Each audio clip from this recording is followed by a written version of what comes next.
सम्राट अशोक भारतीय इतिहास के उन महान शासकों में गिने जाते हैं जिन्होंने केवल तलवार की ताकत से नहीं बल्कि विचारों और करुणा की शक्ति से भी साम्राज्य पर राज किया। अशोक मौर्य वंश के तीसरे सम्राट थे। उनके पिता का नाम बिंदुसार और दादा का नाम चंद्रगुप्त मौर्य था। बचपन से ही अशोक का स्वभाव साहसी, पराक्रमी और निडर था। वे युद्ध कौशल, घुड़सवारी और प्रशासन कला में निपुण हो गए थे। बिंदुसार के कई पुत्र थे, परंतु उनमें से अशोक सबसे प्रतिभाशाली माने जाते थे। युवावस्था में ही बिंदुसार ने उन्हें अवंती प्रदेश का शासन सौंपा।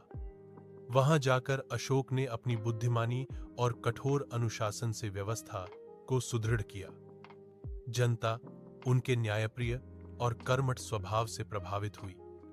यही उनका पहला कदम था जिसने उन्हें भविष्य में महान शासक बनने की दिशा दिखाई। सम्राट बनने का मार्ग अशोक के लिए सरल नहीं था। पिता बिंदुसार की मृत्यु के बाद उत्तराधिकार को लेकर भाइयों में संघर्ष हुआ।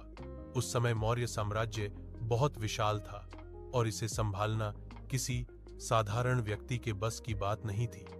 अशोक ने अपने कौशल और साहस के बल पर विरोधियों को परास्त किया और पाटलिपुत्र की गद्दी हासिल की। यहीं से उनके जीवन का असली सफर शुरू हुआ। सिंहासन पर बैठते ही अशोक ने अपने पहले कदम के रूप में साम्राज्य की आंतरिक व्यवस्था को मजबूत करने का संकल्प लिया।